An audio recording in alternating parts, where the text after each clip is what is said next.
Destiny's Gift by Natasha Anastasia Tarpley. Illustrated by Ajoa J. Burrows. To all the book people everywhere, librarians, teachers, parents, writers, readers, friends, for opening up the chambers of my heart and imagination through books, I am forever grateful. Sign, N.A.T. To my sister, Cynthia Bowen, a loving source of strength and inspiration. Sign, A.J.B. My favorite place in the world was Mrs. Wade's bookstore, across the street from my family's house. Mrs. Wade knew everything there was to know about words. And I loved words. I went over to Mrs. Wade's every Tuesday and Saturday. As soon as I walked into the store, the chimes above the door twinkled a special hello. "Hey there, Destiny," Mrs. Wade would call out, and stop whatever she was doing to give me a big hug. She smelled like flowers and peppermint, and she had long silver dreadlocks that fell to her waist. "What's the word?" Mrs. Wade would ask. "Let's go find out," I would say. We would rush over to the big, thick dictionary Mrs. Wade kept on a pedestal in the store. I'd close my eyes, open the dictionary, and point. Whatever word my finger landed on, that was our word for the day. Mrs. Wade always helped me with the words. If I didn't understand it, we would sound each word out, pick it apart like a puzzle until I knew all there was to know about that word. I wrote down everything in my notebook, which I carried around everywhere I went. When I wasn't writing words, I was reading them, gobbling them up from the pages of books as if they were candy. Mrs. Wade always gave me new books to read. She even introduced me to real authors who came into her bookstore to read. I liked to talk to them because they loved words just like I did. That's how I decided I wanted to become a writer whenever I grew up. On Saturdays, Mama and Daddy let me stay at Mrs. Wade's until closing. I helped Mrs. Wade around the store. I watered the plants and fluffed the big comfy pillows where people could curl up and read on the floor. Then Mrs. Wade and I would put new books on the shelves. Sometimes I'd open a book, stick my nose in between the pages, and take a big whiff. It smelled like ink and grass and old clothes in my granny's closet. The crisp paper felt like autumn leaves between my fingers. The part I liked best about these Saturdays was the end of the day. After all the customers had gone, Mrs. Wade and I would set up a tray with peppermint tea and butter cookies, the kind with a hole in the middle. We would drink our tea and pretend the butter cookies were diamond rings on our fingers. Then I would read to Mrs. Wade from my notebook. She'd listen to my stories and poems with her eyes closed.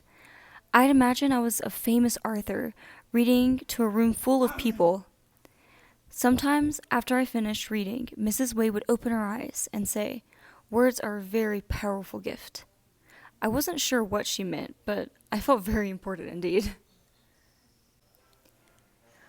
Then one Saturday, everything was different when I got to Mrs. Wade's store. Instead of talking to her customers or unpacking new books as usual, Mrs. Wade was reading a letter and looked very sad. She put away the letter and smiled when she saw me, but I could tell she wasn't her usual cheerful self. Later, while we had our tea, Mrs. Wade told me what was wrong. She took my hands with hers. We sat with our knees touching. "Have you ever had a really tough assignment in school, but no matter how hard you try, you just can't seem to figure it out?" she asked. I nodded. Math problems were always like that for me. "Well, I've been trying for a long time to figure out a way to keep the bookstore open, but I haven't had much luck," Mrs. Wade said, sighing. "My landlord is raising my rent, and I can't afford to pay the new amount. I may have to close the store." Mrs. Wade sighed again, and I thought I saw a small tear in the corner of her eye. My heart froze mid-beat. Close? No, I couldn't believe it. "Why? Why do you have to close the store?" I asked, my voice shaking. "I need to earn more money in order to pay the higher rent, and there just aren't enough customers for that," Mrs. Wade said. "We can get more," I shouted. "Well, we'll see." Mrs. Wade smiled, a sad smile. "We'll see." When I got home, I told Mama and Daddy about Mrs. Wade's store. I cried so hard. I didn't think I'd ever stop. Mama and Daddy wrapped me in their arms. I know how much the store means to you, Mama said, stroking my hair. Maybe there's something we can do to help, Daddy said. Mama and Daddy got on the telephone and called all of our neighbors. The next day, everybody on the block came to our house to talk about what we could do to save Mrs. Wade's store. The following Saturday, all the kids in the neighborhood passed out flyers to get folks to come to Mrs. Wade's bookstore. The grown-ups contacted the local TV stations and newspapers and called Mrs. Wade's landlord to ask him to lower the rent so her store could stay open. On Sunday, we made signs that said "Save Our Store," and then marched around the neighborhood. It felt like a parade. The next Saturday, we had a huge block party to raise money. There was singing and dancing and tables full of good food. I helped Mrs. Wade at her table, and we sold boxes and boxes of books. I had so much fun, I almost forgot to feel sad. Almost. Even with all the signs and the flyers and the block party, I still wanted to do something special for Mrs. Wade. I wanted to give her a gift that would be just for me. I thought and thought, but I couldn't come up with any ideas. "What are you thinking so hard about?" Mom asked.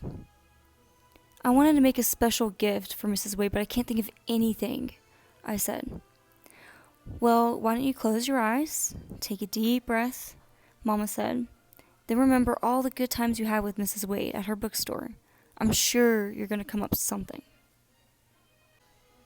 I closed my eyes and followed Mama's suggestion. Suddenly, I had an idea. I jumped up, I got out a new notebook, and started to write. I wrote down everything I loved about Mrs. Wade's store, from the sound of the wind chimes hanging in the door to the smell of brand new books and Mrs. Wade's peppermint tea. I wrote all afternoon, all evening long. Mama and Daddy even let me write during dinner. The next morning I finished writing, ran over to Mrs. Wade's store at its usual opening time. But when I got there, the store was closed. My heart pounded with fear. I peeked through the front window. Could Mrs. Wade have closed the store without telling me? I was about to go home and tell Mom and Daddy when I heard Mrs. Wade's voice. "Destiny, here I am," Mrs. Wade called from her stoop next door. "Why isn't the store open?" I asked.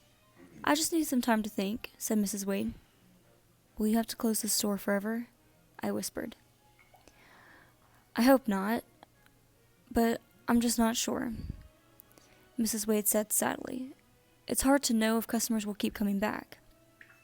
I didn't know what to say. Then I remembered my notebook. "I have a present for you," I said, and I handed the notebook to Mrs. Wade. Her eyes lit up with surprise when she opened it and saw Mrs. Wade's Bookstore by Destiny Crawford. "Why don't you read it to me?" Mrs. Wade asked with a big smile spreading across her face. I read every word as Mrs. Wade listened with her eyes closed. When I finished, Mrs. Wade gave me a big, long hug. "Destiny, this is the best present anyone has ever given me," she said, beaming. Words are a powerful gift indeed.